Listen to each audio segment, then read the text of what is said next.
हजारों दियों की रोशनी से महल का हर कोना जगमगा उठा है। सोने के खंभों पर नक्काशी की गई है और बाहर ढोल नगाड़ों की गूंज से पूरी राजधानी गूंज रही है। आज राजकुमार अभय का जन्म हुआ है। रानियों ने नवजात को रेशमी वस्त्रों में लपेटा है। महल के गलियारों में उत्सव का शोर है, लेकिन मुख्य कक्ष के भीतर सन्नाटा पसरा है। राजा एक खिड़की के पास खड़े हैं। उनकी हथेलियां खिड़की की पत्थर की चौखट को इतनी जोर से दबा रही हैं कि उनकी उंगलियों की पोरें सफेद पड़ गई हैं। राजा की नजरें दूर क्षितिज पर टिकी हैं, जहां से आने वाली हवाएं उन्हें कुछ अनहोनी का संकेत दे रही हैं। उन्होंने मुड़कर पालने की ओर देखा। बच्चा चुपचाप लेटा है। राजा के माथे पर पसीने की बूंदें चमक रही हैं। वे अपनी तलवार की मूठ को छूते हैं, फिर उसे छोड़ देते हैं। उत्सव का संगीत और भी तेज हो गया है, पर राजा के चेहरे की कठोरता बता रही है कि ये खुशी एक बहुत बड़ी कीमत चुकाने वाली है। राजसी वैभव के बीच यह जन्म किसी जीत की शुरुआत नहीं, बल्कि एक अंत का शोर है। राजगुरु भारी कदमों से कक्ष में प्रवेश करते हैं। उनके हाथों में प्राचीन ताड़पत्रों की पोथी है। वे राजा के सामने रुकते हैं। कक्ष के भीतर जलती मशालें फड़फड़ा रही हैं, जैसे कोई अदृश्य शक्ति हवा का रुख मोड़ रही हो। राजगुरु की आवाज गूंजती है, महाराजन क्षत्रों की चाल बदल गई है। ये बालक केवल एक राजकुमार नहीं, यह इस साम्राज्य की नींव में लगी एक दरार है। राजा एक कदम पीछे हटते हैं।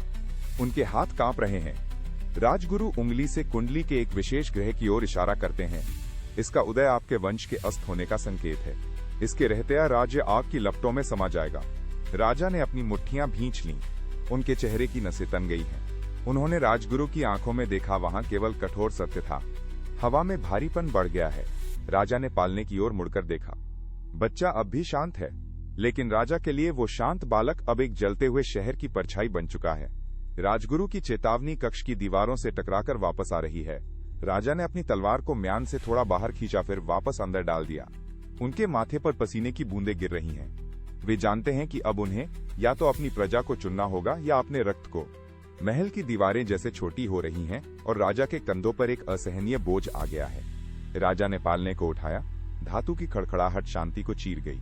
उन्होंने बच्चे को एक साधारण कपड़े में लपेटा और महल के पिछले गुप्त द्वार से बाहर निकले। रात का सन्नाटा ऐसा है कि उनके अपने जूतों की आहट भी गूंज रही है। उन्होंने घोड़े की लगाम पकड़ी और जंगल की ओर बढ़ गए। पेड़ों की डालियां उनके चेहरे पर खरोंचे डाल रही हैं, लेकिन वे रुकते नहीं हैं।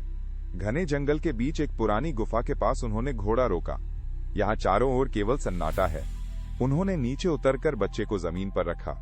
ठंडी हवा चल रही है।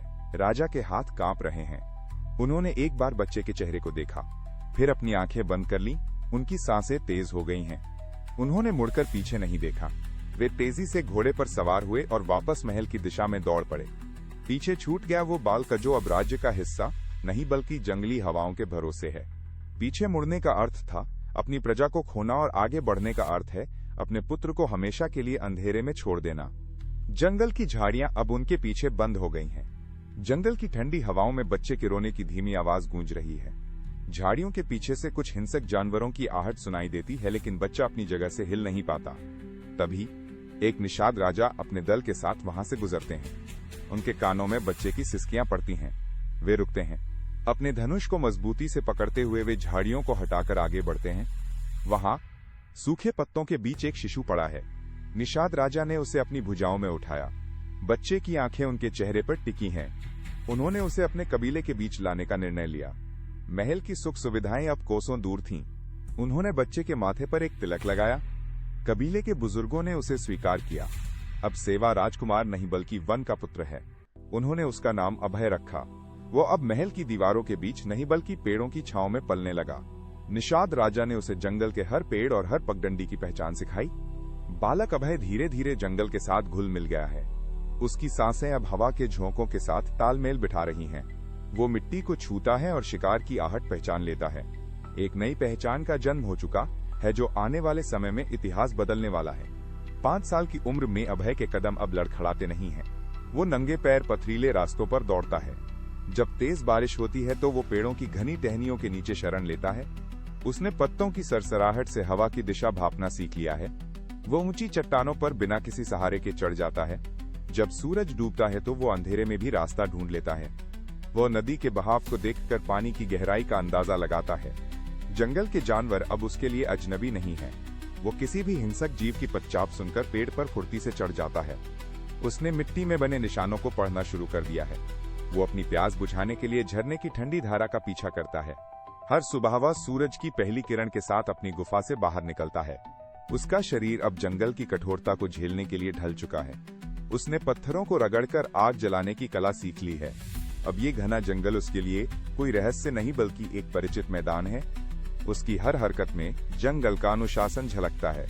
वो अब बस यहाँ रहता नहीं बल्कि इस जंगल का हिस्सा बन चुका है। दोपहर की शांत धूप में एकलव्य एक ऊंची चट्टान पर बैठा है। जंगल का शोर, पत्तों की खड़खड़ाहट और दूर के पक्षियों की चहचहाहट चारों ओर फैला है। अचानक वह अपनी आंखें बंद कर लेता है। उसका शरीर पूरी तरह स्थिर हो जाता है। वो अपनी सांसों को नियंत्रित करता है।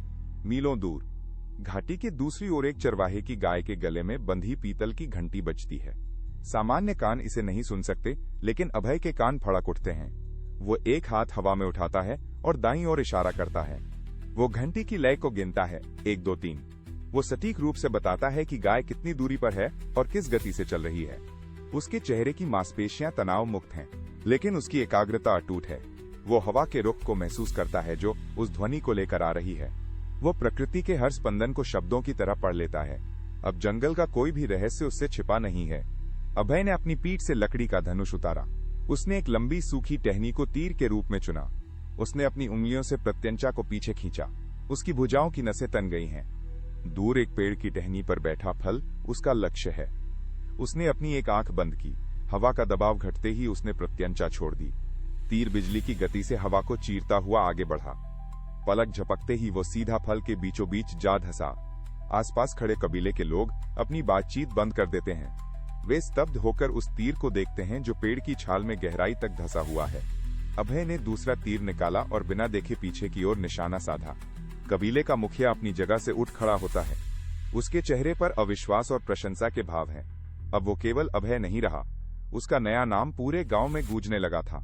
गांव वाले, आसपास के गांव और दूर दूर के लोग उसे अब एक ही नाम से जानते थे, एकलव्य। सूर्यास्त की लालिमा जंगल के पेड़ों के बीच से छनकर आ रही है। अभय एक विशाल बरगद के पेड़ के नीचे बैठा है। उसके सामने धनुष रखा है, लेकिन उसका ध्यान लक्ष्य पर नहीं है। वो अपने हाथों की लकीरों को गौर से देखता है। उसने आज जो निशाना साधा वह सटीक था, लेकिन उसे भीतर से कुछ अधूरापन महसूस हो रहा है। वो बार बार अपनी धनुष की प्रत्यंचा को खींचता है और छोड़ता है। आवाज में वो गहराई नहीं है जो उसे चाहिए। वो पास के तालाब के शांत जल में अपना प्रतिबिंब देखता है। पानी में लहरें उठती हैं और उसकी छवि धुंधली हो जाती है। वो अपने हाथों को पानी में डुबोता है।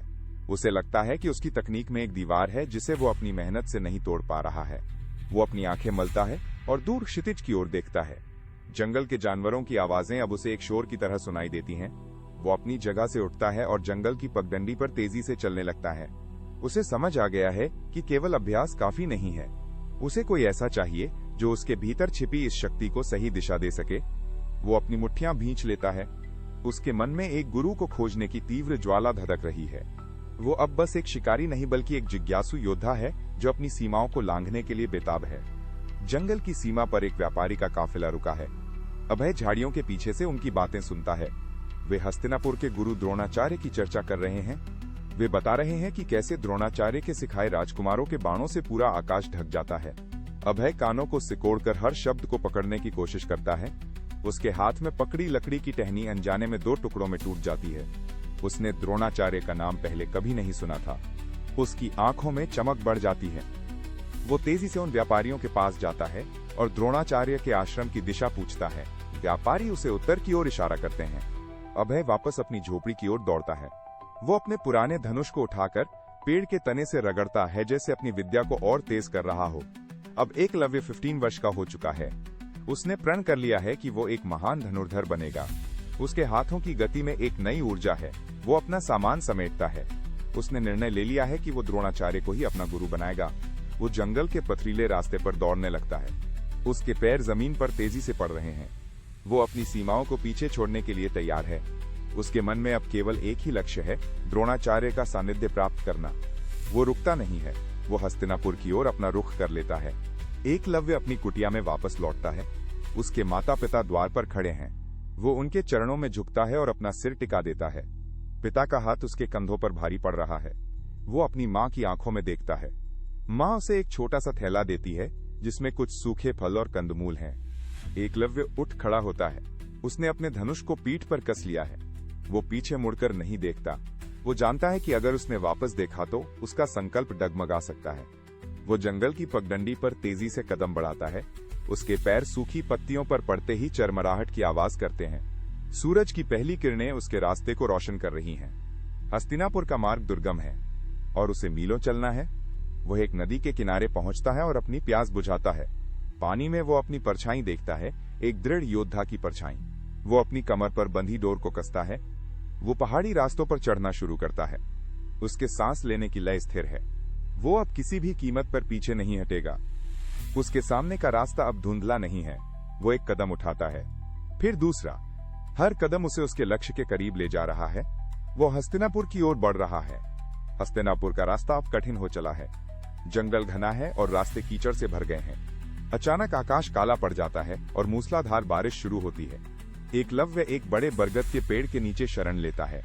उसके बदन पर पानी की बूंदें गिर रही हैं, लेकिन उसकी पकड़ धनुष पर ढीली नहीं होती। तभी झाड़ियों में हलचल होती है। एक भूखा भेड़िया बाहर निकलता है और एकलव्य की ओर गुर्राता है। एकलव्य अपनी जगह से हिलता नहीं है। वो धीरे से अपनी पीठ से एक तीर निकालता है और उसे धनुष की प्रत्यंचा पर चढ़ाता है। भेड़िया छलांग लगाने की तैयारी करता है, लेकिन एकलव्य की स्थिर आंखों को देख वो पीछे हट जाता है। बारिश रुकने के बाद एकलव्य फिर से चलना शुरू करता है। अब रास्ते में चट्टानें हैं जो उसके पैरों को घायल कर रही हैं। वो एक पत्थर पर गिरता है, उसका घुटना छिल जाता है, खून बहने लगता है। वो रुकता है, अपने घाव को एक लटकी हुई बेल से बांधता है और फिर से खड़ा हो जाता है। रात का अंधेरा घिर आया है। वो आग जलाने के लिए सूखी लकड़ियां रगड़ता है। आग की लपटें उठती हैं और उसके चेहरे पर दृढ़ता की रेखाएं स्पष्ट हो जाती हैं। वो अपनी थकान को भूलकर केवल गुरु के आश्रम के बारे में सोचता है। वो फिर से दौड़ने की मुद्रा में आता है। उसका हर कदम अब पहले से अधिक पक्का है। वो आगे बढ़ता रहता है। हस्तिनापुर की विशाल दीवारें अब एकलव्य के सामने खड़ी हैं। वो नगर के मुख्य द्वार से भीतर प्रवेश करता है। शोर और चहल पहल उसकी शांत दुनिया से बिल्कुल अलग है। वो गलियों को पार करता हुआ उपवन की ओर बढ़ता है, जहां से धनुष की प्रत्यंचा की आवाजें आ रही हैं। एक ऊंचे टीले पर चढ़कर वो नीचे की ओर देखता है। द्रोणाचार्य की अकादमी उसकी आंखों के सामने है। वो एक बड़ा मैदान है जहां राजकुमारों का समूह खड़ा है। वे चमकदार धातु के बने हथियारों का उपयोग कर रहे हैं। एकलव्य के हाथ स्वतः ही अपने पुराने धनुष की ओर जाते हैं। वो चुपचाप एक पेड़ की ओट में छिप जाता है। उसकी सांसें तेज हो गई हैं। वो देखता है कि कैसे एक राजकुमार ने निशाना साधा और तीर सीधे लक्ष्य के केंद्र में लगा। धूल उड़ती है और तालियां बजती हैं। एकलव्य के कान उन आवाजों को पकड़ रहे हैं। वो अपनी जगह पर स्थिर है, उसकी पलकें नहीं झपक रही हैं। वो देख रहा है कि गुरु द्रोण कैसे राजकुमारों को निर्देश दे रहे हैं। तकनीक की शुद्धता और अनुशासन देखकर वह चकित है। उसके मन में एक ही विचार है कि उसे भी इसी ज्ञान की आवश्यकता है। वो अपना धनुष और अधिक मजबूती से पकड़ता है। उसकी उंगलियां धनुष की डोर पर थिरकने लगती हैं। वो पूरी तरह से उस अभ्यास में खो गया है। पेड़ की ओट से एकलव्य की नजरें सीधे द्रोणाचार्य पर टिकी हैं। वो गुरु की शांत मुद्रा और उनकी आंखों में छिपी गंभीरता को देख रहा है। एकलव्य के सीने में एक अजीब सी धड़कन महसूस होती है। वो अपनी जगह से उठता है और धीरे धीरे नीचे की ओर उतरता है। उसके पैर घास पर बिना आवाज किए पड़ रहे हैं। वो द्रोणाचार्य की ओर देखते हुए एक कदम आगे बढ़ाता है। उसके मन में एक स्पष्ट विश्वास है कि यही वो व्यक्ति है जो उसके भीतर के योद्धा को पहचान सकता है। वो रुकता है, अपनी कमर झुकाता है और हाथ जोड़कर गुरु की ओर देखता है। उसके चेहरे पर कोई डर नहीं, केवल एक गहरी श्रद्धा है। वो कल्पना करता है कि जब वो गुरु के पास पहुंचेगा तो वे उसे अपनी अकादमी में स्थान देंगे। वो अपनी हथेलियों को रगड़ता है और फिर से एक बार धनुष को अपनी पीठ पर कसता है। वो गुरु के हर निर्देश को अपने कानों में बसा लेना चाहता है। वो जानता है कि यदि उसे एक बार गुरु का आशीर्वाद मिल गया तो वो सब कुछ बदल सकता है। वो एक बार फिर लंबी सांस लेता है, अपनी नजरें द्रोणाचार्य के चेहरे पर स्थिर करता है और आगे बढ़ने के लिए अपने पैरों को तैयार करता है। वो जानता है कि ये क्षण उसके जीवन की दिशा बदल देगा। वो बस एक बार गुरु की स्वीकृति की प्रतीक्षा कर रहा है। एकलव्य अब एक ऊंचे पत्थर के पीछे झुककर बैठा है। उसकी नजरें द्रोणाचार्य के हाथों पर जमी हैं। गुरु द्रोण जब धनुष उठाते हैं तो एकलव्य का शरीर पत्थर की तरह स्थिर हो जाता है। वो देखता है कि गुरु की उंगलियां किस कोण पर डोर को खींच रही हैं। वो उनके कंधों के सूक्ष्म झुकाव को अपनी स्मृति में अंकित कर रहा है। जैसे जैसे द्रोणाचार्य राजकुमारों को निर्देश देते हैं, एकलव्य का दिमाग उन शब्दों को अपनी भाषा में अनुवाद करता है। वो अपने मन में ही उस धनुष को चलाने की क्रिया को दोहराता है।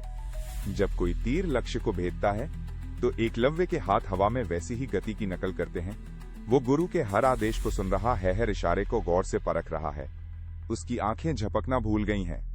वह उस अनुशासन को देख रहा है जो उसकी अपनी जंगल की शिक्षा से कहीं अधिक जटिल है। वो अपनी उंगलियों से हवा में ही कमान खींचने का अभ्यास करता है। तकनीक की बारीकियों को समझने के लिए वो अपनी सांसों को नियंत्रित करता है। वो गुरु की आवाज के उतार चढ़ाव को अपने भीतर उतार रहा है। अब उसे एहसास हो रहा है कि एक तीर केवल धातु का टुकड़ा नहीं बल्कि गुरु के संकल्प का विस्तार है। वो धीरे धीरे अपनी जगह बदलता है ताकि वो गुरु के चेहरे के भावों को और करीब से देख सके। उसके माथे पर पसीने की बूंदें हैं, लेकिन वो उन्हें पोंछता भी नहीं। वो पूरी तरह से इस शिक्षण प्रक्रिया में समा गया है। पेड़ की ओट से बाहर निकलते ही एकलव्य के पैरों तले सूखी पत्तियां चटकती हैं। वह अब उन राजकुमारों और द्रोणाचार्य के सामने है। उसकी धड़कनें उसके कानों में साफ सुनाई दे रही हैं। वो अपने कंधे पर लटके धनुष को मजबूती से पकड़ता है। उसकी उंगलियां लकड़ी की सतह को दबाती हैं। द्रोणाचार्य की ओर बढ़ते हुए वो अपनी गति को नियंत्रित करता है। वो रुकता है और अपने घुटनों को मोड़कर जमीन पर झुक जाता है। वो अपना माथा धरती से लगाता है, फिर धीरे से सिर उठाता है। उसकी निगाहें सीधे द्रोणाचार्य के पैरों पर टिकती हैं। वो अपने धनुष को अपने सामने जमीन पर समर्पित भाव से रखता है। उसके होंठ कांपते हैं। वह अपनी आवाज को स्थिर करने की कोशिश करता है। वो साफ और बुलंद स्वर में कहता है, गुरुदेव, मैं आपकी विद्या का अभिलाषी हूँ, मुझे अपना शिष्य स्वीकार करें। उसकी सांसें तेज हैं। वह गुरु की प्रतिक्रिया का इंतजार करता है। वो अपने दोनों हाथ जोड़कर गुरु के सामने खड़ा है। उसकी हथेलियां आपस में मजबूती से जुड़ी हुई हैं। उसके शरीर की हर मांसपेशी एक उत्तर की प्रतीक्षा में तनी हुई है। वह एक कदम और आगे आता है और अपनी गर्दन झुकाकर पूरी तरह से गुरु के निर्णय के प्रति समर्पित हो जाता है। उसके चेहरे पर एक गहरी एकाग्रता है। वह केवल गुरु के मुंह से निकलने वाले शब्दों को सुनने के लिए लालायित है। वो अपनी स्थिति को स्थिर रखता है, जैसे कि वो किसी परीक्षा के अंतिम द्वार पर खड़ा हो। द्रोणाचार्य की आंखों में एकलव्य की याचना का कोई प्रभाव नहीं पड़ता। वे एकलव्य के पैरों की धूल और उसकी आदिवासी वेशभूषा को देखते हैं। द्रोणाचार्य अपना हाथ हवा में लहराते हुए उसे पीछे हटने का संकेत देते हैं। उनके होठों पर एक तिरस्कार भरी मुस्कान उभरती है। वे एकलव्य की ओर देखे बिना ही कहते हैं कि तुम एक निषाद पुत्र हो, मेरा शिष्य बनने के योग्य नहीं हो। ये सुनते ही एकलव्य के हाथ अपने धनुष पर और जोर से जकड़ जाते हैं। उसकी उंगलियां धनुष की लकड़ी में धंस जाती हैं। वो अपनी नजरें झुकाता है, लेकिन उसकी गर्दन की नसें तन जाती हैं। द्रोणाचार्य मुड़ जाते हैं और राजकुमारों की ओर देखते हुए उसे पूरी तरह अनदेखा कर देते हैं। एकलव्य के कंधे, जो अभी तक झुके हुए थे, अब अकड़ गए हैं। वो एक कदम पीछे हटता है, लेकिन उसके पैर जमीन पर मजबूती से जमे हुए हैं। उसके चेहरे की मांसपेशियां फड़क रही हैं। उसे समझ आता है कि उसकी पहचान ही उसकी सबसे बड़ी बाधा बन गई है। वो अपनी मुट्ठियां भींचता है। नाखून उसकी हथेलियों में चुभ रहे हैं। वो गुरु के कठोर शब्दों को एक शारीरिक चोट की तरह महसूस करता है। वो वहां खड़ा रहता है, जबकि द्रोणाचार्य उसे वहां से जाने के लिए हाथ से इशारा करते हैं। उसका सीना तेजी से ऊपर नीचे हो रहा है। वो अपनी सांसों को रोकता है ताकि वो किसी भी तरह की कमजोरी न दिखा सके। वो गुरु के पीछे के उस विशाल धनुर्विद्या के मैदान को देखता है, जो अब उसके लिए बंद हो चुका है। अपमान की आग उसके भीतर सुलग रही है। द्रोणाचार्य के कठोर शब्दों के बाद मैदान में सन्नाटा पसर जाता है। अचानक राजकुमारों के समूह से दबी हुई हंसी की आवाजें उठने लगती हैं। वे एक दूसरे की ओर देखते हैं और एकलव्य की ओर उंगलियां उठाकर फुसफुसाते हैं। एकलव्य अपनी दृष्टि नीचे रखता है, लेकिन उसकी आंखों के कोनों में नमी जमा हो जाती है। वो अपने दांतों से नीचे वाला होंठ दबाता है ताकि वो रो न पड़े। द्रोणाचार्य बिना पीछे मुड़े अपने धनुष को संभालते हैं और राजकुमारों को अभ्यास जारी रखने का आदेश देते हैं। एकलव्य धीरे धीरे पीछे की ओर कदम बढ़ाता है। उसकी चाल लड़खड़ाती है। वह एक झाड़ी से टकराता है और उसके कांटों को अपनी त्वचा में धंसते हुए महसूस करता है। वह जंगल की घनी छाया की ओर भागता है। जैसे ही वो पेड़ों के पीछे ओझल होता है, उसका संयम टूट जाता है। वह एक विशाल वृक्ष के तने से सटकर बैठ जाता है। उसके कंधे जोर जोर से हिल रहे हैं। वो अपने हाथों से अपना चेहरा ढकता है, लेकिन उसकी सिसकियां सन्नाटे को चीर देती हैं। वो अपनी उंगलियों से जमीन की मिट्टी को खुरचता है। अपमान का बोझ उसके सीने पर पत्थर की तरह रखा है। वो अपनी हथेलियों को आपस में रगड़ता है, जैसे कि गुरु के उन कठोर शब्दों को मिटाने की कोशिश कर रहा हो। जंगल की ठंडी हवा उसके चेहरे पर पड़ती है, लेकिन उसके भीतर का दर्द कम नहीं होता। वो अपनी घुटनों को अपनी छाती से चिपका लेता है और एक असहाय बालक की तरह सिसकने लगता है। उसके चारों ओर के पेड़ और झाड़ियां उसके एकांत के गवाह बन जाते हैं। एकलव्य अपनी सिसकियों को अचानक रोकता है। वो अपनी हथेलियों से चेहरे का पसीना और धूल पोंछता है। उसकी आंखें अब नम नहीं, बल्कि स्थिर हैं। वो जमीन से उठकर खड़ा होता है, उसके घुटनों पर लगी मिट्टी के निशान स्पष्ट हैं। वो अपने धनुष को उठाता है और उसकी डोरी को जोर से खींचकर झंझनाता है। ये आवाज जंगल के सन्नाटे को तोड़ देती है। वो द्रोणाचार्य के शिविर की दिशा में अपना हाथ फैलाता है, जैसे कोई अदृश्य लक्ष्य साध रहा हो। वह बुदबुदाता नहीं, बल्कि अपने दांतों को भींचकर एक कठोर निर्णय लेता है। गुरु ने उसे शिष्य नहीं माना, लेकिन उसने गुरु को चुन लिया है। वो अपनी पीठ सीधी करता है और जंगल की गहराई में चलना शुरू करता है। उसकी चाल में अब कोई हिचकिचाहट नहीं है। वो एक पत्थर उठाता है और उसे जमीन पर जोर से पटकता है, जैसे अपनी प्रतिज्ञा को मिट्टी में लिख रहा हो। समय फिर आगे बढ़ता है और अब एकलव्य 15 वर्ष का हो चुका है। वो अपनी सांसों को नियंत्रित करता है, प्रत्येक श्वास के साथ उसका ध्यान एकाग्र हो रहा है। वो अब किसी की स्वीकृति का मोहताज नहीं है। उसने द्रोणाचार्य की छवि को अपने मन के सबसे गहरे कोने में स्थापित कर लिया है। वो जानता है कि रास्ता कठिन है, लेकिन उसके पैर जमीन पर मजबूती से पड़ रहे हैं। वो तेज कदमों से आगे बढ़ता है। उसके हाथ उसके धनुष को मजबूती से पकड़े हुए हैं। अपमान की राख से अब एक नया संकल्प जन्म ले चुका है। वो द्रोणाचार्य को अपना गुरु मान चुका है, चाहे वे उसे स्वीकार करें या न करें। वो जंगल की ओर दौड़ता है। उसकी गति अब पहले से कहीं अधिक तीव्र है। एकलव्य जंगल के घने हिस्से में एक खुली जगह चुनता है। वो घुटनों के बल बैठ जाता है। उसकी उंगलियां जमीन की नम मिट्टी को खोदने लगती हैं। वो एक एक मुट्ठी मिट्टी इकट्ठा करता है। वह मिट्टी को पानी की कुछ बूंदों के साथ गूंथता है। उसका ध्यान पूरी तरह से अपने हाथों की गति पर केंद्रित है। वो धीरे धीरे एक सांचे को आकार देने लगता है। उसकी उंगलियां बारीकी से द्रोणाचार्य के चेहरे के नैन नक्श बनाने में जुट जाती हैं। वो मस्तक की रेखाओं को स्पष्ट करता है। वो प्रतिमा की नाक, आंखों और कठोर मुखाकृति को तराशता है। प्रतिमा धीरे धीरे आकार ले रही है। वो अपनी उंगलियों के पोरों से मिट्टी को चिकना करता है। सूरज की किरणें पत्तों के बीच से छनकर उस द्रोणाचार्य की प्रतिमा पर गिरती हैं। एकलव्य पीछे हटकर अपनी रचना को देखता है। प्रतिमा पूरी तरह तैयार है। वो एक कदम आगे बढ़ता है और द्रोणाचार्य की प्रतिमा के चरणों में अपना मस्तक टिका देता है। उसकी सांसें धीमी हैं। वो अपना हाथ प्रतिमा के आधार पर रखता है। वो अपनी आंखें बंद कर लेता है। वो अब अकेला नहीं है। उसके सामने उसका गुरु साक्षात विराजमान है। वो द्रोणाचार्य की प्रतिमा के सामने बैठ जाता है। वो अपने धनुष को बगल में रखता है। उसने अपनी साधना का मंदिर चुन लिया है। वो गुरु की उस मिट्टी की आकृति की ओर देखता है। उसके भीतर का विश्वास अब अटूट हो चुका है। वो अपनी हथेलियों को जोड़कर एक शांत मुद्रा में बैठ जाता है। जंगल का सन्नाटा अब उसके लिए एक मंत्र बन गया है। वो अपनी प्रतिज्ञा को उस प्रतिमा के सामने दोहराता है। गुरुदेव, आप मुझे स्वीकार न करें, पर मैं आपको अपना गुरु मानकर ही सीखूंगा। सूरज उगता है और ढल जाता है, लेकिन एकलव्य की स्थिति नहीं बदलती। वो प्रतिमा के सामने स्थिर बैठा है। इतिहास का सबसे अद्भुत प्रशिक्षण शुरू होता है। अब शुरू होता है स्वयं अध्ययन का महाकाव्य अध्याय। उसके हाथों की पकड़ धनुष पर इतनी मजबूत है कि नसें उभर आई हैं। दोपहर की चिलचिलाती धूप उसकी त्वचा को झुलसाती है, लेकिन उसकी पलकें नहीं झपकती। अचानक आसमान में काले बादल घिराते हैं और मूसलाधार बारिश शुरू हो जाती है। मिट्टी की प्रतिमा पिघलने का खतरा है, लेकिन एकलव्य अपना शरीर उसके सामने ढाल की तरह खड़ा कर देता है। पानी उसकी आंखों के सामने से बह रहा है। वो बार बार उसे पोंछता है और फिर से लक्ष्य पर ध्यान केंद्रित करता है। वो एक तीर निकालता है, उसकी प्रत्यंचा को कानों तक खींचता है और बिना पलक झपकाए छोड़ देता है। तीर सीधे प्रतिमा के सामने रखे एक छोटे से लक्ष्य को भेदता है। बारिश की बूंदें उसके शरीर पर गिर रही है, लेकिन वो अपनी जगह से नहीं हिलता। वो रात के अंधेरे में भी अभ्यास जारी रखता है। जब जंगल में सन्नाटा होता है, तब भी उसके धनुष की डोरी की आवाज गूंजती है। उसकी हर हरकत अब एक लयबद्ध नृत्य बन चुकी है। वो बार बार अपनी स्थिति बदलता है। ये एक पैर पर खड़े होकर अभ्यास, कभी घुटनों के बल बैठकर लकड़ी के लट्ठों पर संतुलन, तो कभी दौड़ते हुए निशाना साधता है। उसकी सांसें अब धनुष की डोरी के साथ एक हो गई हैं। कभी फिसलते पत्थरों पर खड़े होकर निशाना। वो थककर गिरता नहीं, बल्कि और अधिक तीव्रता के साथ अभ्यास करता है। उसकी एकाग्रता ने अब एक ऐसा स्तर पा लिया है जहां बाहर की दुनिया का अस्तित्व समाप्त हो गया है।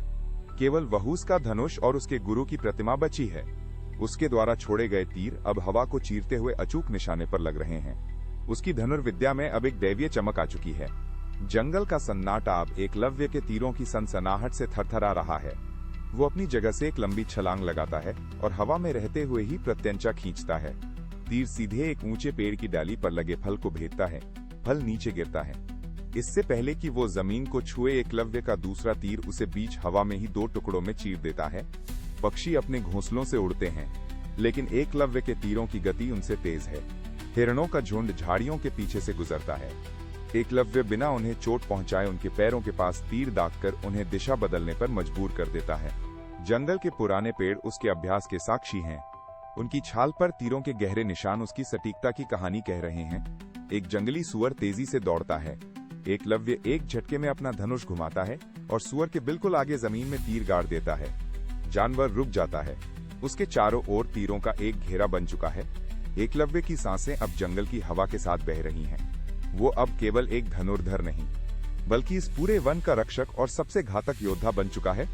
उसकी गति में बिजली है और लक्ष्य भेदने में चट्टान जैसी अडिगता। कोई भी पशु, कोई भी बाधा उसके धनुष की मारक क्षमता से बच नहीं सकती। वो एक ऊंचे टीले पर खड़ा होकर अपने धनुष को माथे से लगाता है। अब जंगल के सन्नाटे में केवल उसकी विजय की गूंज है। वो एक ऐसा योद्धा है जिसे कोई चुनौती नहीं दे सकता। उसकी आंखों में अब कोई संकोच नहीं, केवल लक्ष्य की स्पष्टता है। वो पूरी तरह से अपनी कला में विलीन हो चुका है। जंगल की गहरी शांति में एकलव्य अपनी अगली साधना के लिए तैयार है। वह एक विशाल वृक्ष के नीचे खड़ा है। उसकी दृष्टि सामने रखी एक लकड़ी की वस्तु पर टिकी है। हवा स्थिर है, जैसे समय ठहर गया हो। तभी दूर से आती एक कर्कश आवाज सन्नाटे को चीर देती है। एक कुत्ता झाड़ियों से बाहर निकलकर एकलव्य की ओर दौड़ता है। वो जोर जोर से भौंक रहा है। उसकी आवाज जंगल की गूंज को भंग कर रही है। कुत्ता एकलव्य के पास आकर रुकता है। उसके पैर जमीन खोद रहे हैं और वो लगातार भौंक रहा है। एकलव्य का ध्यान भटकता है। वो अपनी भौहें सिकोड़ता है और धनुष को कसकर पकड़ता है। कुत्ते का शोर उसके कानों में चुभ रहा है, जो उसकी एकाग्रता के लिए एक बड़ी बाधा बन चुका है। एकलव्य अपनी कमर से तरकश से एक तीर निकालता है। उसकी उंगलियां धनुष की डोरी पर फिसलती हैं। वो कुत्ते की ओर देखता है। उसकी आंखों में अब कोई दया नहीं, केवल अपनी कला को सिद्ध करने की तीव्र इच्छा है। कुत्ता फिर से भौंकता है और एकलव्य के चेहरे की मांसपेशियां तनाव में आ जाती हैं। वो अपनी जगह से थोड़ा झुकता है, अपने पैरों को मिट्टी में मजबूती से जमाता है। उसने अपनी कला का प्रदर्शन करने का निर्णय ले लिया है। वह कुत्ते की भौंकने की लय को सुनता है, एक एक सेकंड को भांप रहा है। अब वो पूरी तरह से सतर्क है। उसकी सांसें धीमी हो गई हैं और उसका पूरा ध्यान उस कुत्ते के मुंह पर केंद्रित है। वह अब अपनी धनुर्विद्या की परीक्षा लेने के लिए तैयार है। उसके हाथ कांप नहीं रहे हैं, वे पूरी तरह स्थिर हैं। जंगल की हवा में एक तनाव घुल चुका है। एकलव्य का अगला कदम ही उसकी श्रेष्ठता को सिद्ध करने वाला है। कुत्ता एक बार फिर जोर से भौंकर है, लेकिन एकलव्य की गति उससे कहीं अधिक तेज है। हवा में एक साथ 7 बार डोरी के थरथराने की आवाज गूंजती है। 7 तीर एक के बाद एक बिजली की गति से छूटते हैं। कुत्ता अभी भी भौंकने की कोशिश कर रहा है, लेकिन तीरों का जाल उसके मुख के चारों ओर एक अभेद्य दीवार बना चुका है। तीर कुत्ते के जबड़ों के बीच की खाली जगह को इस तरह से भर देते हैं कि उसका मुंह पूरी तरह बंद हो जाता है। एक भी तीर उसकी खाल को नहीं छूतान ही उसे खरोंच आती है। कुत्ता स्तब्ध होकर रुक जाता है। वह अब आवाज नहीं निकाल पा रहा है। दूर खड़े द्रोणाचार्य और अर्जुन ये सब देख रहे हैं। द्रोण का हाथ अपनी छड़ी पर जम गया है। उनकी आंखें फटी की फटी रह गई हैं। अर्जुन का धनुष ढीला पड़ गया है। वो विश्वास नहीं कर पा रहे कि किसी ने इतनी सटीकता से एक जीवित प्राणी को बिना चोट पहुंचाए शांत कर दिया है। जंगल में फिर से सन्नाटा छा गया है, लेकिन ये पहले जैसा सन्नाटा नहीं है। ये आश्चर्य और भय का सन्नाटा है। द्रोण के चेहरे पर एक गहरी लकीर उभर आती है। उन्होंने अपने जीवन में ऐसा कौशल कभी नहीं देखा। अर्जुन के चेहरे का रंग उड़ चुका है। उसकी पकड़ अपने धनुष पर कमजोर हो गई है। वो अपनी उंगलियों को देखता है, फिर उस अज्ञात धनुर्धर की ओर। एकलव्य अभी भी धनुष ताने खड़ा है। उसकी सांसें स्थिर हैं और नजरें सामने के लक्ष्य पर टिकी हैं। ये कौशल साधारण नहीं या ईश्वरीय है। द्रोण का मन अब उथल पुथल से भर गया है। एक वनवासी बालक ने आज राजपुत्रों के गुरु को चुनौती दी है। अर्जुन की सांसें तेज हो रही हैं। वह इस पराक्रम को पचाने में असमर्थ है। द्रोणाचार्य ने अपनी छड़ी को कसकर पकड़ा और झाड़ियों को हटाते हुए आगे बढ़े। अर्जुन उनके पीछे पीछे अभी भी चकित भाव से चल रहा है। वे उस दिशा में बढ़ते हैं जहां से वे तीर आए थे। घने पेड़ों के बीच एक छोटा सा प्रांगण दिखाई देता है। वहां एक मिट्टी की द्रोणाचार्य की प्रतिमा स्थापित है। द्रोण की दृष्टि उस प्रतिमा पर पड़ती है। प्रतिमा की बनावट और उसका तेज उन्हें भीतर तक हिला देता है। वे प्रतिमा के पास जाकर उसे छूते हैं। ये उनकी अपनी ही आकृति है। मिट्टी की उस मूर्ति में गुरु का स्वरूप साक्षात बोल रहा है। द्रोण के पैरों के नीचे की मिट्टी कांपती है। तभी झाड़ियों के पीछे से एक युवक बाहर निकलता है। वो एकलव्य है। उसने धनुष को एक तरफ रखा और सीधे द्रोणाचार्य के चरणों में झुक गया। उसने अपना माथा जमीन पर टिका दिया। द्रोणाचार्य पीछे हट गए। वे अपनी आंखों पर विश्वास नहीं कर पा रहे हैं। एक वनवासी बालक जिसकी विद्या का कोई गुरु नहीं, उसने द्रोणाचार्य की मूर्ति को ही साक्षात गुरु मानकर ये कौशल अर्जित किया है। द्रोण का हाथ कांपता है, वे युवक के चेहरे को देखते हैं। कोई भी शब्द उनके मुख से नहीं निकल रहा। अर्जुन की निगाहें भी उस मिट्टी की प्रतिमा और एकलव्य के बीच झूल रही हैं। जंगल का सन्नाटा अब एक गहन प्रश्न में बदल गया है। एकलव्य की भक्ति और उसकी प्रतिभा का ये मिलन गुरु के लिए किसी बड़ी चुनौती से कम नहीं है। द्रोण की सांसें भारी हो गई हैं। वे अब उस धनुर्धर को देख रहे हैं जिसने उनकी कला को एक नई ऊंचाई दी है। द्रोणाचार्य की उंगलियां द्रोणाचार्य की प्रतिमा की मिट्टी पर टिक जाती हैं। वे एकलव्य के हाथों के निशानों को गौर से देखते हैं। हर एक निशान, हर एक बारीकी ये चिल्लाकर कह रही है कि ये बालक अर्जुन से कहीं अधिक निपुण है। द्रोण का गला सूख जाता है। वे अपनी नजरें एकलव्य से हटाकर अर्जुन पर टिकाते हैं, जो अभी भी स्तब्ध खड़ा है।